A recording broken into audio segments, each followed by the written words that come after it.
Okay. So hi, everyone. Welcome to Fix Your Eroding Shoreline. I'm Lydia Godfrey with the Isani Soil and Water Conservation District. I'm the outreach coordinator, and I also do outreach for the Rum River Watershed Partnership, which put on this webinar tonight. So the Rum River Watershed Partnership is a collaboration of local government units, which includes counties, soil and water conservation districts, and the Mille Lacs Band of Ojibwe. And the purpose of this partnership is to create and implement a management plan to protect and restore natural resources in that larger watershed-wide scale.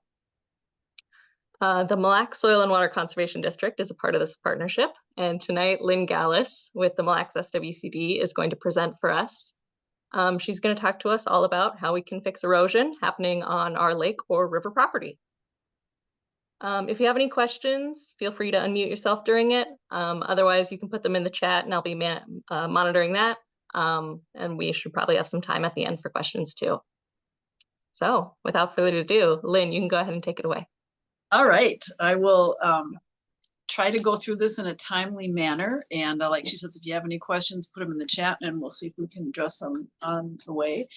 Like she said, my name is Lynn Gallice and I am a resource conservationist with a specialist in shoreland and groundwater work for the Mille Lacs Soil and Water Conservation District. I have been here for almost 18 years now. I've been doing this kind of work. So long time, looking at retiring in a few years, but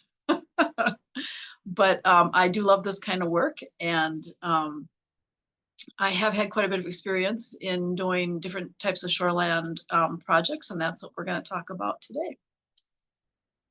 Okay, so erosion, what is it and why is it bad? So shoreline erosion occurs when the land at the water's edge is washed away by stormwater runoff and energy from the surface water, meaning waves. So this can be wind-driven or it can result from high water events like flooding. And the reason that erosion is bad, so for one thing, people complain, of course, because erosion takes away part of your property, and I'll show you a kind of a dramatic picture of that in a little bit. But soil from the eroded shoreline carries nutrients, phosphorus especially, and phosphorus accelerates the growth of algae. That's my little guy there is this kind of algae monster that's been eating too much phosphorus. Now, what happens when the algae grows is a couple things. First of all, if you've got too much algae growth, it can block the sun going into the plants under the water. But when the algae dies, it uses the oxygen in the lake as it breaks down and decomposes, and that makes less oxygen available to support fish and aquatic vegetation. Excess sedimentation also can make the water less clear, and it can interfere with fish spawn. The lake here on the right-hand side was actually a man-made pond, and what they did was dig out an old feedlot, basically. So the nutrients are still locked into that soil, and this is just continually a green pond. He really struggles with that. So just to show you that feeding that the phosphorus and the nutrients can really feed that algae, and really that's what causes those greens and the green blues. So some of the common causes of erosion are stormwater runoff, lack of long-rooted native vegetation to protect soil from runoff, and we'll talk about why native. Lawn grass mowed to the edge of the shore, which means there's no roots to hold that soil in. A lack of long-rooted vegetation to hold soil in on the shoreline. Reed canary grass on the shoreline, and we'll talk about why that can cause erosion. Loose rocks with no vegetation can be a problem as well, and no emergent vegetation. And we'll talk about what emergent vegetation is as well. So some of the fixes that we're going to talk about are going to range from super easy, super inexpensive, do-it-yourself stuff, and then I'll show you some more expensive, complicated shoreline restorations where you have to have an engineer design and a contractor. So we're going to talk about no-mow buffers. We're going to talk about native vegetation shoreline buffers, vegetated swales, shoreline restorations. We'll talk a little bit about rain barrels, replacing turf grass with native vegetation, and live stakes. We're also going to talk about some of the other tools that can be used for erosion fixes. These are the type of tools we're going to talk about. So coir log are also called coconut fiber log. And this is this log that's staked in here at what we call the toe, and the toe is where the land and water come together. This needs to be stabilized. This is where a lot of erosion takes place. Coconut fiber rolls are usually staked in here at the toe to stabilize that. And they're also, when they're half into the water like that, they can also be planted into. They do take a while to break down. They do, but it can take 5 years, maybe more. Our Minnesota winters kind of stop the process. So if these are like down south, they tend to decompose twice as fast. It takes a little bit longer in Minnesota. Straw logs are these logs right here on this project, on this side over here. The straw logs are smaller, less dense, literally just some sort of acrylex fabric with straw stuffed in. And those are put down to not so much stabilize, but to protect the planting from runoff coming down that hill. You can stake those in and it stops and slows down that runoff. These are great for new plantings like this one, because if you get a big, and invariably, boy, I put a project in and there's a big storm. I have never put a project in and I haven't got a big storm within 2 weeks. So it's just the way it is. So that really helps. You've got that rain coming down and it can really wash those plants and seed out if you don't have a straw log like that. There's other uses for that too, we'll show you. Erosion control fabric. These are two different kinds. This is Curlex, it's sort of a wood fiber, and this is a jute blanket. It's a little bit heavier. And erosion control fabric is used just that, to control erosion. So you wrap your soil in it, it controls the erosion, it keeps moisture in, and it keeps weeds out. You can build things with it. You can build, and we'll kind of show you that a little bit later too. You can build what we call soil lifts, sort of make burrito rolls with this, sort of stuff them with soil and layer them on top of each other to build a shoreline up and then plant into them. Both of these can be planted into. This one on this side over here is a little bit tougher to cut into, but you can still do it.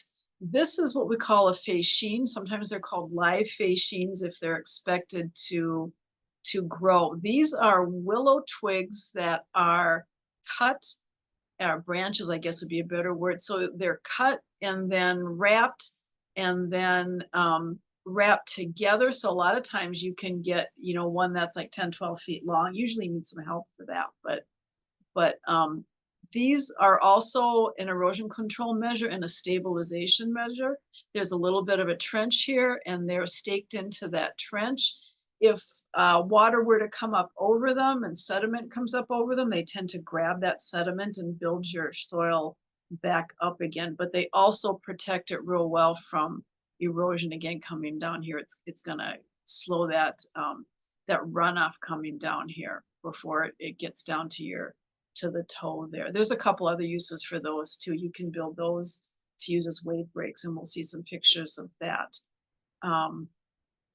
Let's see. We're going to talk about live stakes, which are willow stakes or branches that are cut while the plant is dormant and then poked into a site, and then come spring they break dormancy, and I'll give a little bit more instructions on those. This yellow thing that looks like a big dragon floating over here, this is also an erosion control measure, and that's a floating silt fence. And the reason that we have those is whenever we do a project like this, because you're working in the soil and that soil does kind of go into the water, these floating silt fences kind of keep it from going out further into the water. This is a channel, but they're a little even more effective if it was, say, on the lake side out there. Okay. So native plants, why do I keep saying we want to use native plants? And the reason is, if you are just using Kentucky bluegrass, turf grass on your shoreline, the roots are just an inch or two, especially if you keep that grass mowed short, the roots are going to be just as short as that grass that you're mowing. And there is no root structure there to hold on to your soil. And you're going to lose it. It's going to erode away from above, from stormwater runoff, and from waves. If you use native plants, they have a much more generous root structure. As you can see, these go down feet versus inches. This is, they're saying switchgrass, prairie cordgrass, which are shoreline plants. The cylindric blazing star is actually a drier, be a dry sandy soil, which again, you can see why that one has even longer roots, because it's going to go down and get that moisture. But they're just going to grab on and hold on to that soil, whereas just regular grass seed mixes just don't. And even garden plants, beautiful though they are, if they're an annual or say hosta. I had one lady who planted hosta. I love hosta, but the first time the water came up, they were bobbing in the water. I mean, they have no root structure. They lift right out. So these are flowers. We've got some Joe Pye. The purple ones here are Joe Pye, and I think that's probably ironweed. And then next to that is Monarda, long-headed coneflower, and we've got purple prairie clover and white prairie clover. Those are the forbs. What's really important is the grass. If you're gonna do a shoreline planting, you really want at least 50% grasses and sedges, and we'll talk about sedges in a minute. These are really the structure that holds the shoreline in. And also the flowers have evolved to grow with mostly grass. So some of these flowers can be sort of tall and thin, and they're kind of evolved to sort of grow with these grasses for support and lean on them for support. You tend to get less weeds, I find, when you use more grasses, because if you're using just the flowers, they are a smaller plant and you're ending up with more bare soil around them, because they don't have these thick grass structures that are sort of supporting them. And so you do get kind of a lot of weeds. But again, it's the root structure for these grasses that are really holding that in. This is big blue stem, cordgrass, and little blue stem, which is great for the upland buffer. Now, sedges are a fabulous plant too. There's hundreds of different kinds of sedges, and sedges are a plant that are a grass-like plant. As you can see by looking at them, they're not tall and slender. They don't have joints. Grass has joints, sedges have edges, is the way that you can kind of tell the difference. But sedges are a type of native plant that also grows on the shoreline. Now, they can grow in different places besides the shoreline. There's some that can grow in the woods.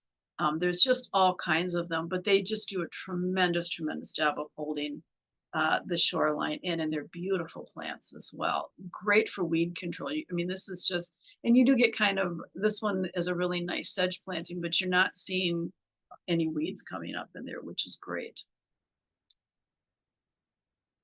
This just kind of gives you an idea of what we're aiming for. So we'll start at the lake, you've got open water, you've got floating and submergent vegetation, you've got emergent vegetation. The emergent vegetation are things like cattails and rushes, bulrushes, that type of thing. These are really important for protecting the bank as well. When the waves are coming in here, they're going to hit these bulrushes and slow down before they hit that shore. You've got your lake bank, which is more of a wet plant, and then an upland buffer to protect it from runoff. And those are the areas that we're generally looking to restore. So if you're looking for erosion, what might be the cause of erosion? So you need to discover the source to find the best solution. So you want to look for the sources of stormwater runoff. Where is it running to and from? If you can go out there on a day when it's pouring rain, that's great, because you can literally see it running across your lawn, running down your driveway. Where is it gullying on the shoreline? You really get a good idea. That's the best time to look.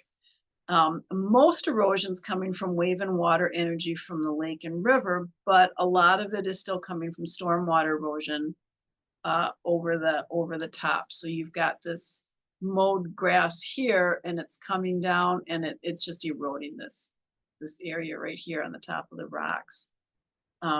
Do you have a lot of impervious surface on your property? An impervious surface is a hard surface that can't absorb water. So we're talking cement, driveways and rooftops, that type of thing. And I'll show you some more examples of that. Is the shoreline vegetation type causing erosion? Do you just have turf grass? Do you just have reed canary? Those can both cause erosion. Is there mowed turf to the edge of the shoreline or the edge of the rock? I realized a couple times when I would talk to people about stop mowing to the edge of the shoreline, and they would say, well, I'm not. And I meant to the rocks, because there's the rocks and then the water. And they thought I meant like over the rocks to the water. And that's not at all. When I say to the edge, I'm talking to the edge of those rocks. People put rocks in, and these look like they're probably natural rocks, but what happens is if you're mowing to the edge, even with the rocks there, you continue to get erosion around here. So we talked about, is there reed canary grass, and has the emergent vegetation been removed? That one's going to cause erosion as well, and I'll show you an example of that. Okay, so this is what happens when you mow to the edge of the shoreline.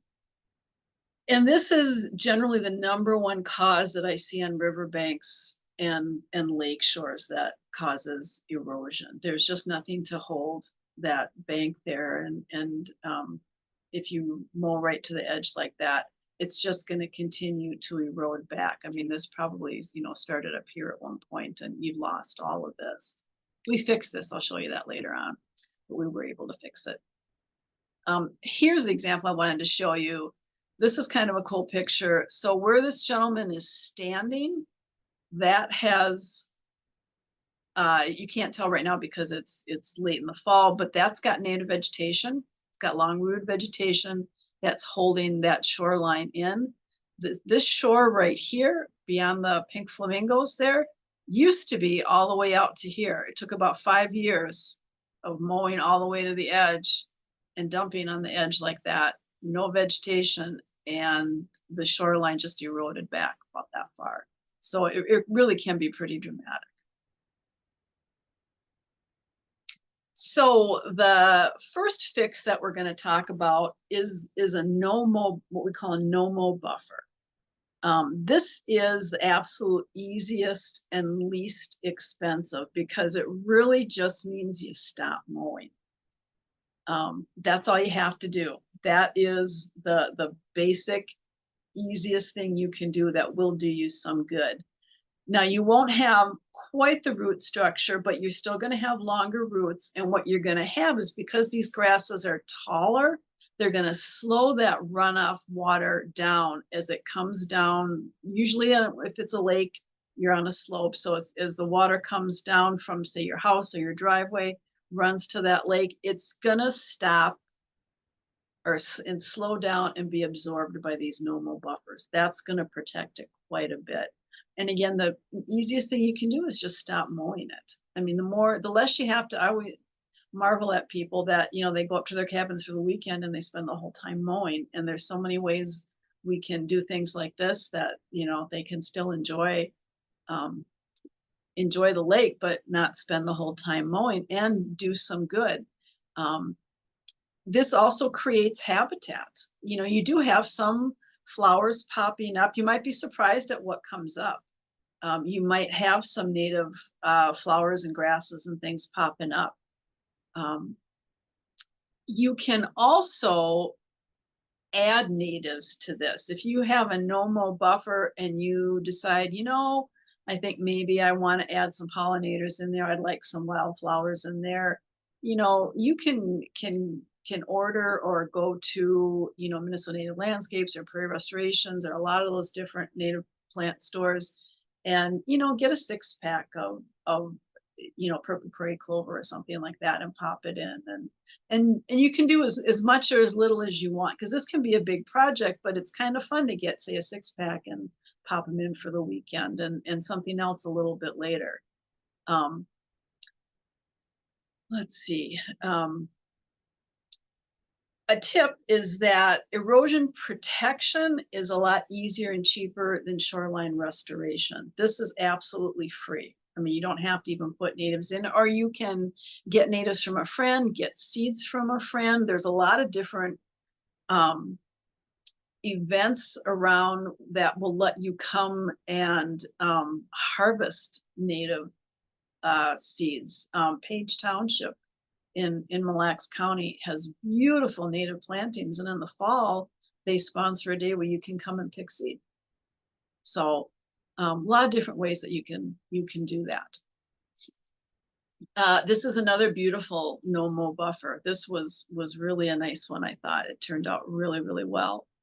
When I first was called to come look at this, they had some damage, some storm damage, and then we did a full stewardship plan to kind of look at where runoff was coming from and what they might do. And again, the easiest thing is just this no-mow buffer. And what I love about this one is it looks so planned. It goes with the, I think the design of the house, that you've got all of the no-mow area, but it's a very you know, strictly outlined area. So it looks very planned. It looks like a garden. It looks like it was meant to be done. So they don't have to look like you just forgot to mow or you haven't had time to mow. This one looks like a garden, really. Very nice one. This is a nice one too. It was on a bit of a slope, and again, it was tough to mow, and they just let the natural vegetation go, and there's all kinds of shrubs in there. There's there's jewelweed in there, all kinds of things that are native as well. Really a nice one, I think. That looks really nice. I think these rocks, I want to say, he said were natural. They're making kind of a toe right here, but really nice buffer right there. And again, just no mow. This is a nice one too. Just no mow. I think this looks very nice. Has sort of a cottagey look to it. So they can really be nice, and they're very effective for protecting your shoreline. So the next thing you could do is actually plant a native buffer to prevent erosion. You can, you know, remove the existing sod. We can talk about a couple ways to do that, and then plant native plants. This one, the one on the right hand side here, was done in sort of an unplanned way, that we just planted the plants sort of, you know, randomly, so it would look very natural.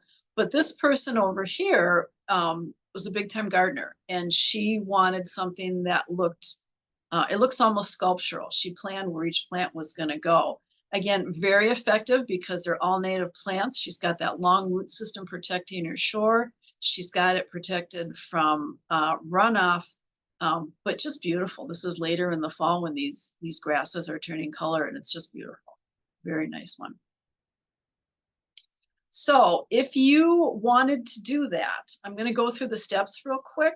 This is a bigger one, obviously, but I had some good pictures of how it would happen. This is a shoreline buffer along the Rum River in Mille Lacs. And what they did was first prep the soil, and now they had some equipment. So for a smaller area, I'm assuming you're going to have a smaller area, you can certainly do this yourself. You want to remove the sod or kill the sod off. So you can rent like a sod kicker to pull it off.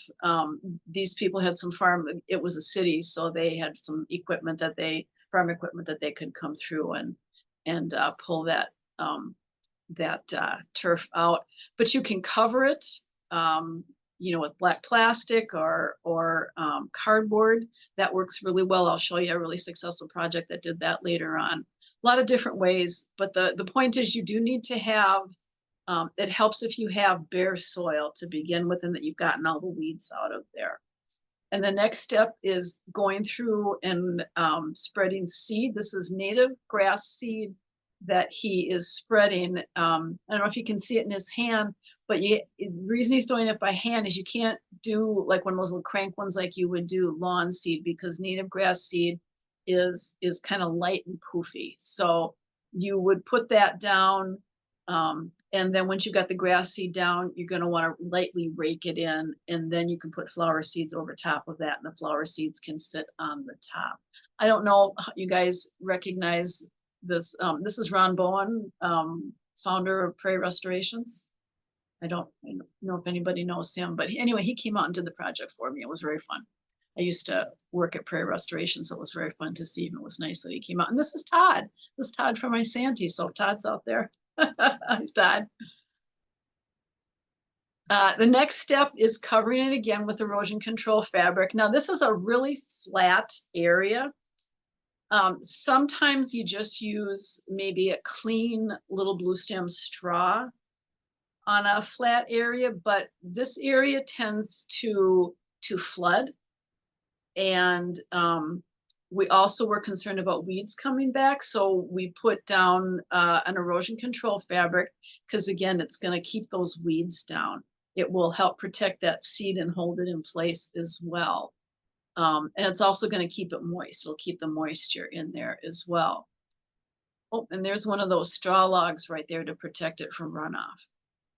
And then you go through and plant it. You just cut holes in that blanket and plant it. And again, this is a big area. You can just do a little area if you want, you know, on your shoreline.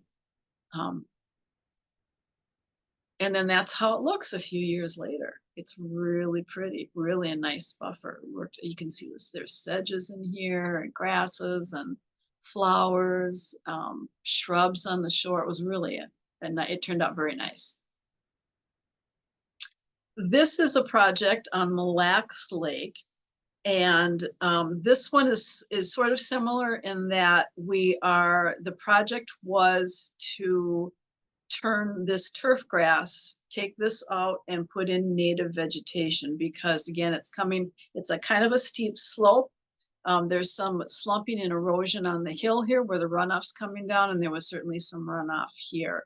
So in this case, they went in and sprayed the turf grass out. Now, they were very careful. Contractor did this one, and they were very careful to use a product that's safe around surface water. So you really want to check that out before you spray anything. And then it was covered with erosion control fabric. This is a lighter one. I think this was a Curlex, which is sort of wood shavings in a weaving. One thing about erosion control fabric is it's really important to get a kind that's going to break down. Some of the older ones, and I think they're still sold, they have a nylon netting. It's almost like a fish line netting in there. And we really don't want to use those. They're really bad for wildlife. That netting does not break down, and it catches birds and rodents, and snakes get caught in it, and frogs and all kinds of things get caught in it. So if you have a choice, definitely steer away from that type. Here's where they've staked down these straw logs in anticipation. You can see how steep this is. This is the top of the hill, and what we're trying to do is protect it from the runoff coming down this hill. Slow it down so these plants have a chance to get going. And then planted it, and that's how it looked a couple years later. It's just beautiful. It's a very, very nice one. And you can still see these are starting to break down, but you can kind of see this is where those straw logs are in there. They're kind of hard to see, and they're starting to break down, but they did a good job. Just all of the seed did not wash away. It stayed there, and the plants stayed there as well. One of the reasons that we use what we call soft armoring, which is plants and plant materials, is that rocks don't create any habitat at all. It's a very sterile environment, so you don't have any habitat for birds or amphibians or fish. The rocks heat up the water in the shore, and there's no shade. It's not great for fish spawn. But one of the reasons I really don't like rocks on the shoreline is that during a storm, the storm sort of weaponizes those rocks. What happened here, so there was some vegetation here, but these rocks started to churn in a big storm, and they just churn that soil away. I call it, the storm sort of weaponizes the rocks. So that now again, a lot of these are natural rocks, so that can be kind of a tough thing to avoid. What I recommend for people is, if you do, a couple of things you can do. If you've got rocks on the shore, definitely take a walk down after a storm and see what's happened, see what your shore looks like, and see what repair measures you might have to take. But another thing you can do is plant into rocks. That will help hold those rocks in place as well. Now, these guys are planting, I think they're planting some sedges in there. Now, this should have been a good idea, but we had a very big storm within less than a week, and a lot of those got washed out. We tried popping them back in. So that didn't work as well as I would have liked it, but this case it did. So a tip is red osier dogwood and false indigo do fabulous if you plant them in shoreline rocks. It helps hold the rocks in place. It helps hold the soil under the rocks in place. And something to keep in mind, a tip is that if you've got a shoreline that sees a lot of ice shear, so if your shoreline is a good 3-to-1 slope, if ice is coming in, it's going to just kind of ride up and over, but it might shear your shrubs and veggies off. What's going to happen is the vegetation is going to grow back. And if you've planted false indigo, and I'll see if I can find a picture. I think I've got a picture later on of false indigo. It's a big, beautiful shrub. It will get sheared off and it pops right back up again. It just regrows amazingly fast if it gets sheared off. I think it gets sheared off, boom, at the rock level, and it just regrows again. So if you've got an issue with ice moving up and you need something to regrow quickly, that's a good tip, is false indigo. Stormwater runoff is also a big cause of erosion. As you can see here, obviously, you can just see where it's carving out rivulets in this person's, I think it's kind of a driveway area that goes around here in the lakes around that driveway. So what can we do about that? One of the things that causes stormwater runoff is impervious surface. Now, impervious surface is a hard surface that water runs over and does not absorb into. So you're talking rooftops, garages, sheds, driveways, gazebos, decks, docks, that type of thing. Now, there's an ordinance in Mille Lacs County that you're not allowed to have more than 25% impervious surface on your property. Some people get grandfathered in because the building's obviously at a lot of lakes, and I'm going to use Mille Lacs because that's the one I'm familiar with. The southern end of Mille Lacs these are small, narrow lots. Some of these lots I'm working on are 50 feet wide. So it's tough because everybody wants, a shed for the boat and a garage and a big house and a deck, and it can be hard. But it's something to keep in mind. A slide I did not get in here that I meant to do. Now, Mille Lacs County, and I believe every county website has a GIS app that you can reach through the website. And on a lot of those, at least on the Mille Lacs one, you can go to the legend. You can find your home. You can look at your home. You can zero in on your home. It's sort of like using Google Earth. But you can hit the contours button, and the contours button will show you the contours of the property that you're looking at. It will show you the elevations. So you can look at that and also get an idea of where the water's probably running by looking at the contours. If you've got kind of, you'll be able to spot maybe even a septic mound. You've got a mound here, and you can just tell by the elevations and the contour lines how that water's running. So that's a good place to look too. You can look at those contour lines and then say, boy, I'm guessing a lot of water is running right here where there's really a steep drop off. I should probably look at that for erosion. Now, another thing that we consider impervious surface. Now, it's not considered impervious surface for the 25% that the county is talking about, but in practicality, turf grass acts like an impervious surface, because turf grass is usually planted on building sites where you put a house or a building, so the ground is very compact. Again, you got very short roots, so nothing's breaking up that soil, and there's nothing to stop the water from running straight to the lake. So it's acting like impervious surface because that water runs right over. It needs a taller grass to slow that water down and absorb it. So we do consider turf grass as an impervious surface because that is where a lot of the runoff is coming from. Decks are an issue too. This person had, the water was just running off the deck, and it's kind of hard to see because I've got some words on here, but this is all eroded out under here. And there's, she's worried about that deck basically. So we talked about planting under the deck with bush honeysuckle and planting this flat area here with native vegetation, because again, you can right in the corner here, you can see where the erosion is. If you were to look out further, it's really eroded right down here. But we can find plants that will grow in the shade. We can find plants that are going to grow in the sand, but it's really important to have some long-rooted vegetation to hold that in. And that, sometimes for a do-it-yourself, I mean, like, since she doesn't want to take the deck out, I completely understand that, but some kind of a gutter on the deck possibly might, directing the water someplace else, for instance. We'll talk about that in a second. So bare ground erodes into the surface water and can cause the ground to slump. And that's kind of what we're seeing here. If you can see it closer, it just kind of slumps and it's pulling down.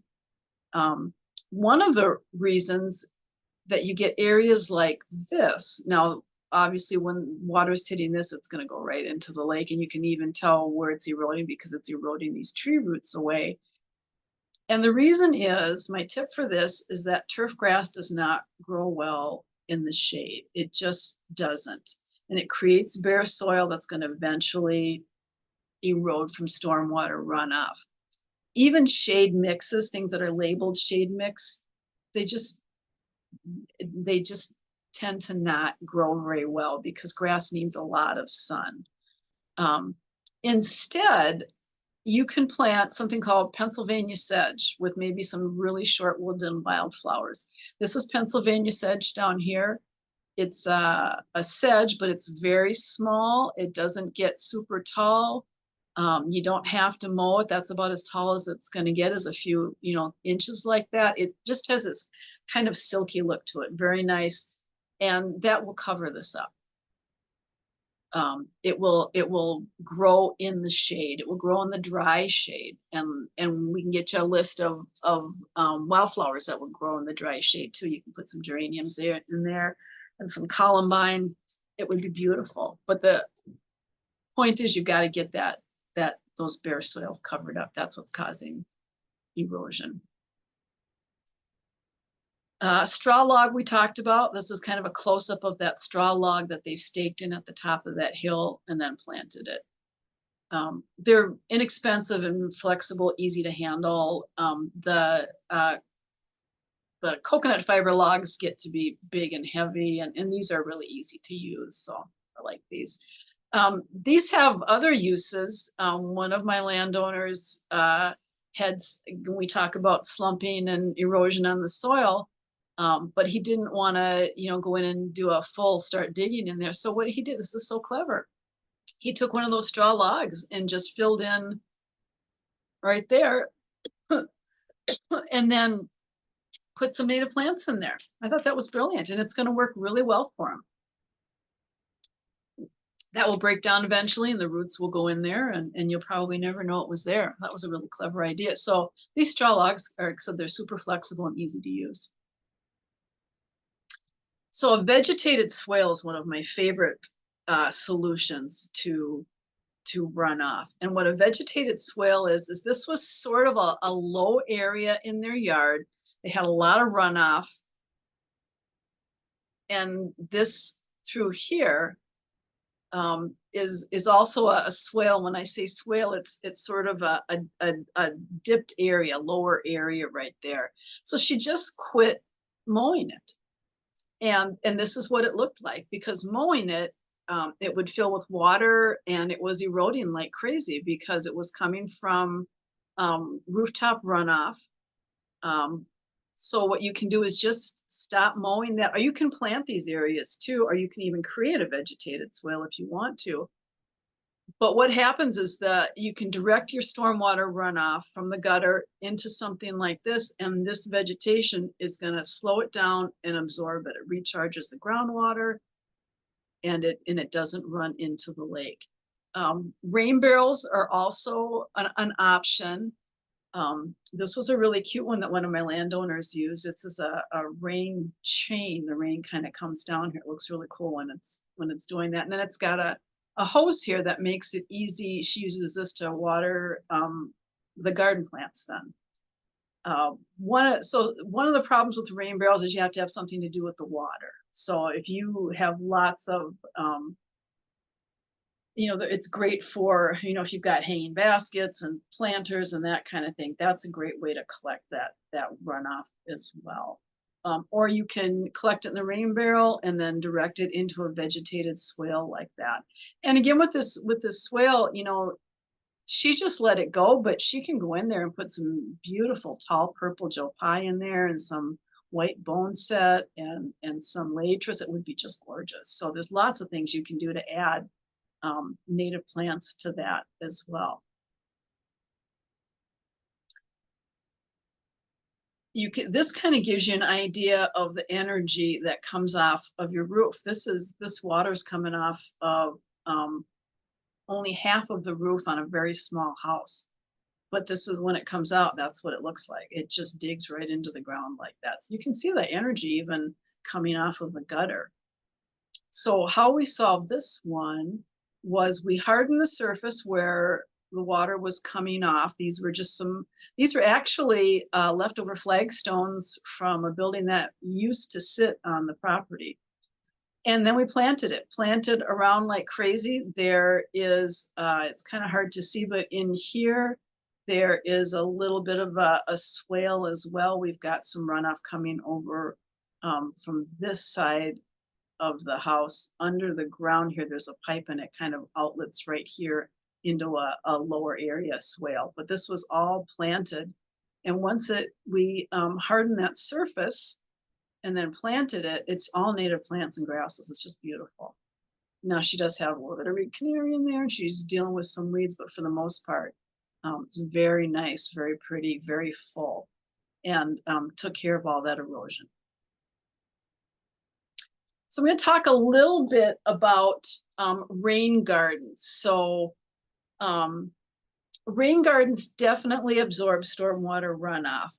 I don't use rain gardens by the lake because I work around Lake Mille Lacs, and the water table is very high. And so if you try to put a rain garden near Mille Lacs, once you dig, you get water just settling in there, and sometimes it's something they call blue clay underneath. For instance, this is in downtown Waukon, and when we first put it in, we didn't have an underdrain system, and that blue clay made it a bathtub. It just, even with the native plants, it just kind of sat there, and we had to go back and retrofit it with an underdrain. So those are a little more complicated. These two are not anywhere near the lake. These are in the city of Mille Lacs. This is a rain garden. It's just shrubs. And this one is the library rain garden in Mille Lacs. So rain gardens are a great way to deal with stormwater runoff. but I tend to prefer the vegetated swale where you're not digging into the ground when you're up by the lake. Just something to think about. All right, we're getting late here, so I'm gonna start moving a little bit quicker here. Reed canary grass. Reed canary grass is a grass that is non-native or non-native native hybrid, depending on where it's at. And it grows, tends to make monocultures, and it definitely grows on the shoreline, but it grows tall, but it makes a thatch of roots. The roots are very, very thick and hard to dig out, as Guy will attest to, but they're not deep.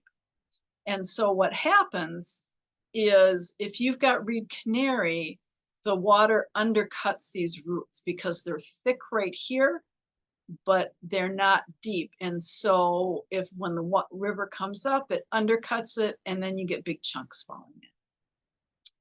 So reed canary is not the best thing to have on the shore for sure. So it can be tough to deal with. So a project that I did, so here's a tip. I can't remember if I told this to Guy, one of my landowners out there who I've been working with on reed canary projects. This is reed canary right here. So this was dug out and planted very thickly with porcupine sedge. And porcupine sedge tends to hold the reed canary at bay, where a lot of other plants do not. But the porcupine sedge really does. These are the same spots. This was dug out, and I went back the next year, and this is what it looked like, because we put pretty good sized plugs and we planted them close together. So that did work really well. So there's my tip for reed canary grass. This is Guy's project. What he did was he didn't want to use a spray down there. He has this beautiful, beautiful little cove. There's turtles. I love his turtles. It's just a beautiful, beautiful spot. And so he had reed canary. He tried to do a normal buffer and came up reed canary. So he put layers of cardboard down, and then he put layers of wood chips down, and he sort of temporarily put these railroad ties here to keep the wood chips out of the lake. And what this did was smother the reed canary. And then he went in and planted. He has put, I think he said I forget how many, I know it's over 100 plants, of individual plants of native plants and flowers. So hundreds, yeah. And it just looks spectacular. Just is really worked wonderfully. The little flags are where he's keeping track of where he's planted the new babies. So very, very nice project. And he continues to work on it. But you can see all of even out here, he's got nice emergence. He's got bulrushes, woolgrass. He's just got all kinds of really fantastic things. Very nice project. So bigger shoreline erosion projects. These were all caused by mowing to the edge. That's what has caused these. This curve used to be out here, and you could drive around these trees. Is what this is a golf course. What the guy at the golf course said when he was younger, and he's not very old now, I don't think. But you could drive around those trees, and now the trees look like they're about to fall in. So these are some bigger projects. Normally what we would do, and again, you could do this by yourself, and we'll talk about permits later. You definitely would need permits for something like this. So this is sort of a sketch. If this is what the bank looks like, it's overhanging and it's curved out here, what you would do is carve this back. You would excavate all of this soil, carve this back till you get as close to a 3-to-1 slope as possible. That's more of a natural slope. And this is the coconut fiber log would be staked in here at the toe, again, where the water and the soil come together. That stabilizes that. It's staked in. Usually it's got twine tying it together as well instead of a crisscross pattern. You've got erosion control fabric coming under here. You could try some native seed. If it's right on the shoreline like that, and it's on a slope, I tend to not use seed and just put plants in it at a foot apart, just because if you're on a slant like that with seed, that seed just kind of washes. I think it even with the blanket on there, it can wash. But that, that's up to each individual. But now I've lost my cursor. There we go. So you would carve it back here, so you've got a nicer slope. And then you would also, and this is really important, you would plant a native plant buffer upland, which means at the top of the slope here, back, we'd like to see it 25 feet. 12 is good. Anything you can do will help. 6 helps, because again, that slows down that runoff and absorbs it.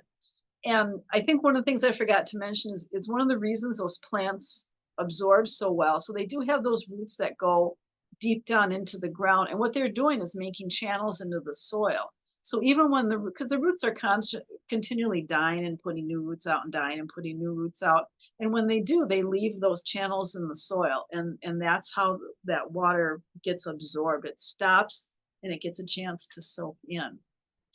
Another thing you can do, let's say you didn't want to excavate that much. You didn't want to get the permits to excavate. This could be a contractor project. What you can try is the area right here, the vertical face right here, which is right over here. You can try as a do-it-yourself measure, just poking shrubs in there. You can buy bare root shrubs. And again, I would go with alders, willows, red osier dogwood, the false indigo, and just poke them right into the soil. You could put sedges in there. You could do ferns, and you could do something called live stakes, which I think we talked about a little bit, which is willows that have been cut off and then poked in when they're dormant, and then come spring they pop and you get vegetation in there. So that's something you can try. I do have a landowner currently doing that right now. They've got sort of a vertical issue going on the river.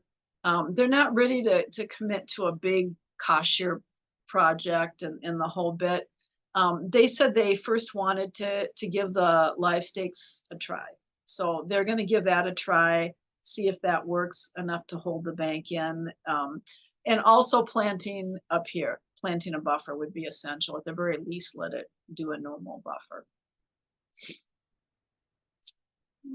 Let's see. So this is a project, I think this is one of the first slides that I showed you.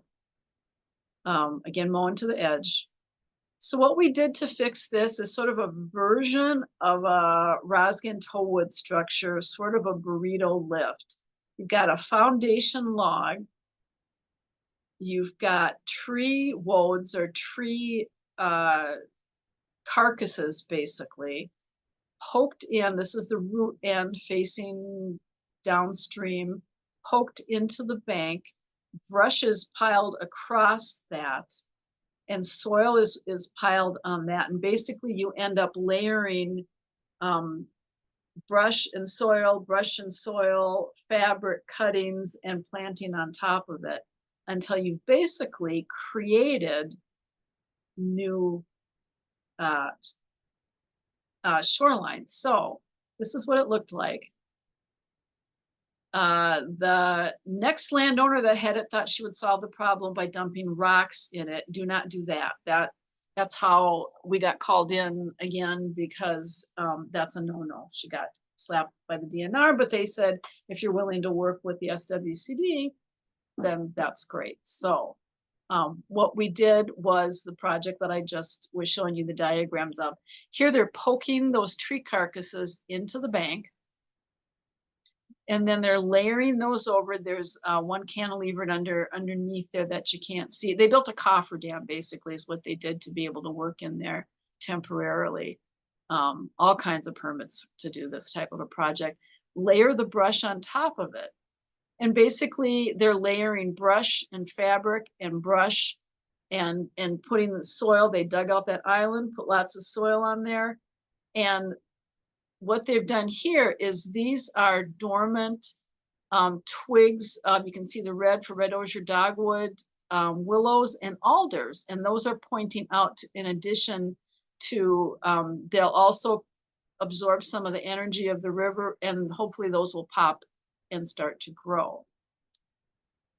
This, you can just see the layering. They basically are wrapping that bank with that erosion control fabric, because again, you want to hold that soil in, and it's also going to keep moisture in and weeds out. And that's what it looked like wrapped. This is where those brush bundles were poking out. Now, these are the live stakes, these little tiny black ones. Those are live stakes of willows that were pounded in. This is what it looked like after it was. So we seeded it, and they put the live stakes in, and then went in and planted native plants. But this is what the live stakes are. You cut willow about 2-3 feet long, flat at the top, angle at the bottom, so that you can pound it in. You pound it in almost all the way in. And you do this, you cut them and install them while the plant is dormant. So either very early in the spring, late winter, March, or late, this was done late October. And then next spring, they pop and you've got brand new willows. Now, only about 50% is what I have found. On a good site, you get about 50% that are growing. So these are wattles, the willow wattles we kind of talked about. These are sort of a live fascine. This is another thing you can do, is if you cut these willows in branches like this and wrap them again together and bury them halfway in the ground like that. Again, when they're dormant, those are called live fascines, and hopefully those will pop then. And come spring, those will also become little willows. So here's one the next spring. You can see, shoot, they're popping out again. That was the very next spring. So we did have some success. This is what it looked like after about a year, I think, a year or two. It's hard to even, I'll go back. Let's see. That's what it looked like. And we basically gave them, gave them their land back is basically what happened. And that's what it looked like. These didn't work as well as I would have liked. They were placed a little bit high, it turns out, so they didn't stay moist enough. Some of them sprouted, but not a lot, but they still helped to deflect the energy of the stream. And this is after maybe 5-6 years. Look at the willows. I mean, this is just, look at the sedges. This is just, you can't even think you're in the same place. It's just gorgeous. And this was the buffer, what the buffer looks like. It's just beautiful. Coir logs are coconut fiber logs. These are the logs that I'm talking about. And again, they're staked in at what we call the toe, where your stream, the surface water comes in and your land comes down. And that just supports everything from sliding in. And you can plant into them if they're wet enough, if they're really far enough down in the ground. They've planted some, looks like some lake sedge that's popped in here. And they come in different sizes. This is a really big one. So they probably had, it looks like some undercutting on the bank. And they just tucked one of those in and staked it in, and then staked in a couple of maybe 12 inchers versus an 18 incher. Let's see, whoops. This would be a great use for a coir log. Now this is a public park. And I got a call and they said, I don't know what's going on, but this is starting to erode like this. What is the deal? And I said, okay, first of all, you're mowing to the edge. But I said, did you do anything out here? And he said, oh yeah, there were all those reeds growing, and I went in and cut all of those out and yanked them out. So they took all the emergent vegetation out. Well, now there's nothing to slow down that wave energy. So the wave energy is coming like that, and the runoff's coming like that, and you get something like that. So they have not done a project yet, but what we were suggesting, this could easily be a do-it-yourself, is stake one of these coir logs right through here, tuck it in here where it's eroding, and then plant a 25-foot buffer.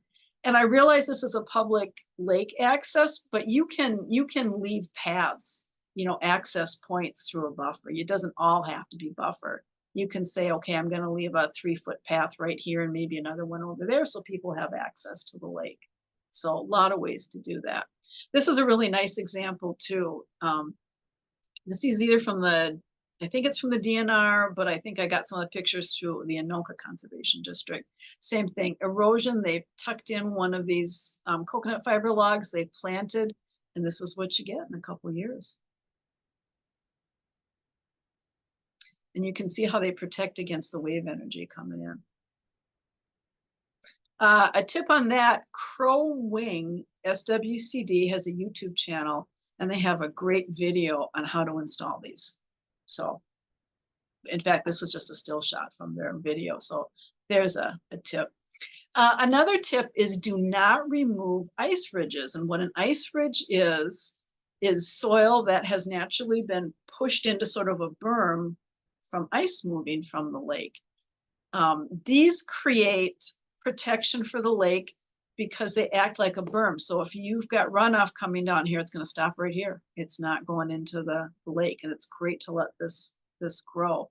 These are so valuable to protecting the water quality of the lake that I believe the DNR rule is if you have an ice ridge, if it's been there for 1 year or less, you can remove it. But if you haven't touched it and it's been there longer than a year, you can't touch it anymore. That's how valuable they are. This is the best one I've ever seen. And of course they wanted to remove it. So they didn't, but. Another tip is that plant native plants that are going to thrive in your soil in your lake condition. There's a plant that's going to grow in any type of soil and any type of condition. This is very sandy and part sun to full shade during the day. There is plants, I could come up with a plant list that would go beautifully here. So work with your SWCD or your local native plant vendor to create an appropriate plant list. It's got to be the right plant in the right place. So really do some work and look at what kind of soil do I have? Is it sandy? Is it mucky? Is it loamy? Is it clay? How much sun do I get? And then decide on what your plant list should be. Wave breaks are another thing that helps. This is basically that willow fascine that we talked about, but now they've staked it a few feet out in the water because that's going to help. I think they've ended up planting some emergence in here as well, but that will protect those new plants until they get established from the wave action.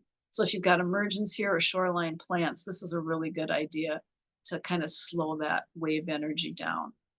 And again, this is what that looked like in a few years. Just beautiful.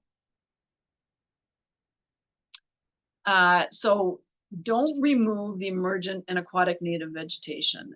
It acts as a wave break to protect the shoreline and offers aquatic habitat. This is what it should look like. And this is just a beautiful, pristine shoreline. But these types of plants really, you can just imagine if, a boat wake came by or something, this is going to kind of capture it and slow it down and not erode that soil. This is a sugar sand soil, so it's really important to leave those there. And just an example of the right plant in the right place. This is a restoration that we did. Now this is bigger than anything most of you are going to tackle. But the point I want to make with this, again, they mowed right to the edge for years and years. But this is sugar sand, absolute sugar sand. And the landowner said, there's nothing we can do, is there? And I said, yeah, there is. Absolutely there is. So first thing we did was these trees that fell in, we cabled those into the bank as tree revetments to absorb that energy and create some support at the toe where the water, he's standing in water right there, but they're cabling these in to the bank. And they did such a good job. These were done 14 years ago, and they've been through all kinds of flooding, and these things are still there. So we cabled these in to protect. This also creates fabulous habitat, fish habitat, because now you've got shaded water there versus that hot water. And then we reshaped the bank. The driveway is right here, so there's only so much you can do. You got the river here and you got the driveway there. So we sort of made a Mayan pyramid out of it. And as the contractor shaped it, I seeded underneath it, and then they staked down the erosion control fabric, because again, this is sugar sand, so you really need that to stake it down. One of the tips I would give you on something like this, especially on sand, is when the fabric was staked down, it was staked down too tight. You want to have a lot of give in the fabric so that it presses into the soil. It was too tight, and so some places it floated above the sand, and then the water had a chance to wash it out. Everything worked out, but it would have been better if we had a little more give in the fabric. So that's just a tip if you're going to do something like that. They're making fascines again. This is a crew of volunteers that got together at a workshop and put these things together. They use sort of sawhorses they cut these out of his pasture, and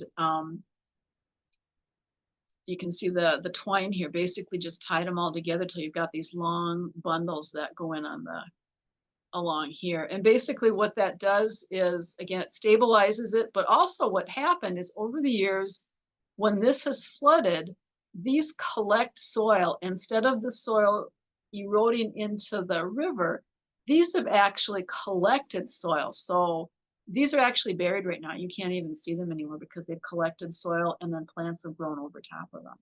Just terrific. This is a group of Conservation Corps kids. I say kids, these were like 15, 16-year-olds that did this, did a heck of a job. It was like the hottest summer of the year, or hottest week of the summer, and they did just an outstanding job. I think we put the plants in about a foot apart, foot to a foot and a half apart. And this is what it looked like after a couple of years. The landowner was just astounded. He's like, there's no way anything's going to grow in that sand. And I said, it's just a matter of the right plant list and the right seed mix. It's just gorgeous, absolutely gorgeous. We also planted a buffer on top. That's extremely important because we had to protect it from any runoff coming from the driveway there. But it's buffer up to the driveway. I apologize, we're getting a little bit late, so I'm going to do a real quick one. This is on Mille Lacs. This is sort of considered erosion because these are old railroad ties and they're falling apart. They're falling into the water. Sand is coming out. This just really needed to go. I think a lot of people have situations like that. So the first thing we did was create that 3-to-1 slope. They took the railroad ties out, and you can see that floating silt fence, and the contractor is excavating soil and making a 3-to-1 slope out of that. It was seeded underneath, and then it was covered with erosion control fabric. It's got a coir log staked in at the toe. That's it from another angle. I think we've seen this picture before. Again, same thing, those fascines that basically dug a little trench there, and they're staking those down in there. And then it was planted. This is how it looked after the first year. When you plant native plant seed, the first thing that comes up is just this incredible crop of black-eyed Susans. But after a couple of years, you've got the grasses coming. These are faded, but they're purple.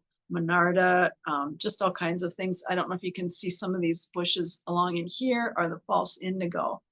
Landowner was super pleased with this. So tips to prevent and fix shoreline erosion. Create a no-mow buffer on your shoreline. Plant some native plants into your no-mow buffer to enhance it. Capture and absorb that stormwater runoff. Reduce your impervious surfaces if you can, or at least don't increase them. Plant a native buffer, at least 12 feet, 25 is best, but 6 will help. Replace reed canary grass with native grasses and porcupine sedge. Don't remove ice ridges. Plant native shrubs into rocks on the shoreline. False indigo grows back quickly after ice shear. Do not remove emergent vegetation. It protects the shore from wave energy. Plant emergent vegetation if there is none. We didn't really talk about that, but that's a good idea too. Protect new emergent shoreline plants with a wave break. If you can't do a full shoreline restoration project, plant live stakes, sedges, ferns, and native shrubs into the exposed bank. So there's do-it-yourself solutions. There's engineered construction solutions for severe erosion. Those larger projects, we worked with our technical service area engineers to come up with designs for those. But, start small. Every little bit helps. I think that's how Guy started. You can't do everything all year. He's just been plugging away at it every year and doing what he feels like he's up to. And I think that's really important. Use native vegetation for sustainable results. That's going to give you those long root systems. You will need a permit to work below what we call the ordinary high water mark. You'll need DNR permits and county permits, probably. If you're excavating in Mille Lacs County, you'll need a shoreline alteration permit. If you're working in the river, you also need an AIS permit. Because of the zebra mussels, so that affects the whole water course, the whole watershed. You'll need a aquatic vegetation permit to plant below the ordinary high water, and depending on what you're doing to the shoreline, you'll need a DNR waters permit. Your SWCD can help you with those, but just be sure that you do get the permits. If you're not sure where the ordinary high water mark is, you can call your area DNR hydrologist and say, next time you're out in the neighborhood, can you come out and pop a flag in so I know, so I stay above or get a permit if I go below, and they're very willing to do that. Because again, doing it right the first time is so much easier than fixing it. And get your neighbors involved. If you're doing something on your shoreline, if you can get your neighbors to do it, that's just great. I mean, it helps the whole lake.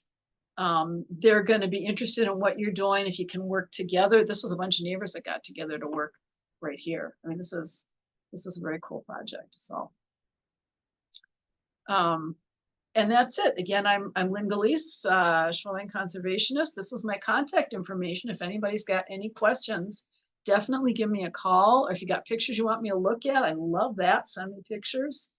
Guy knows I love to ID plants. If you got plants, you don't know what they are, send me the pictures. I love to do that. I love this picture because this person called me out to take a look at this shoreline. She wasn't sure what to do with their shoreline. She's got all this vegetation. Nobody's ever touched it. It's sort of a family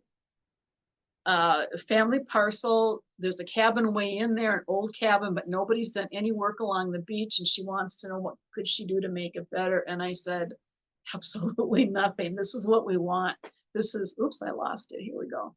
This is natural vegetation right down to the water practically. That's wonderful. So that's what we're aiming for. So I apologize, I ran about 15 minutes over, but I am more than willing to stick around for questions that anybody has. And thank you all for taking the time to listen to me go on and on tonight. This is talk about one of my favorite subjects. Any questions? Don't know if I can't see a chat, so here we go. Just want to know when you can come over and visit again. Yeah, absolutely. Possibly Tuesday. I'll be around. All right, I'll give you a call. I know I have to go out there. I'm visiting with someone in Waukon. That might be close enough. So I'll give you a call. All right. Thank you. Yes, that was Margaret's place. Absolutely. Oh, and Guy says Lowe's has straw logs. That's wonderful. I did not know that. That makes it much easier. Fabulous. Well, they call them straw wattle, but I think it's the same thing. Perfect. Same thing. And yeah, I like that name better. Yeah, straw wattle. They're reasonable. They're not too expensive. The core logs are pretty pricey. They're pricey and they're hard to heft around. You need help with those, especially once they get wet. And they're kind of hard to get. I couldn't find any place easy this year. Yeah, you usually have to go to a contractor, or sometimes Prairie Restorations might have one, but great. Well, thank you. Like I said, if anybody needs any more information, give me a call. Yeah, I'll send up a follow-up email to everyone who registered and was on the call too, including Lynn's contact information. Oh, perfect. Perfect. Thank you, Lydia. If there's no other questions, thank you all for coming. Yeah, thank you guys very much. This was very fun. Thank you. Have a good night, everybody. Thank you. Mhm.